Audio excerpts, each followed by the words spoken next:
Mega కోడలు ఉపాసన తాత Apollo hospital chairman Pratap Reddy car ప్రమాదానికి గురి అయింది.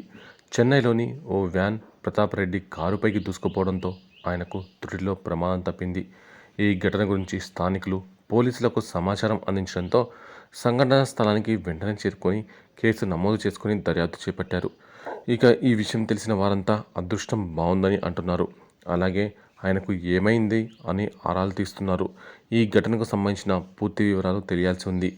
మెగా హీరో రామ్ చరణ్ భార్య ఉపాసన తాత ఇప్పుడు అపోలో గ్రూప్ వైస్ ప్రెసిడెంట్గా ఉన్నట్లు సమాచారం. ప్రమాదం గురించి తెలియగానే ఉపాసన చాలా టెన్షన్ పడ్డట్టు తెలుస్తోంది. వెంటనే ఆయన ఆరోగ్యం గురించి ఆరాలు తీసిందని, ప్రస్తుతం ఉపాసన తాత క్షేమంగానే ఉన్నారని తెలిసి ఉపాసన ఊపిరి పీల్చుకుందని టాక్ నడుస్తోంది. ఇక ఉపాసన చిరంజీవి ఇంటి జరిగిన వేడుకల్లో చాలా సంతోషంగానే కనిపించింది. అఖిలతో కలిసి చాలా సందడి చేసింది ఉపాసన. అందుకు సంబంధించిన పిక్ వైరల్ అవుతోంది.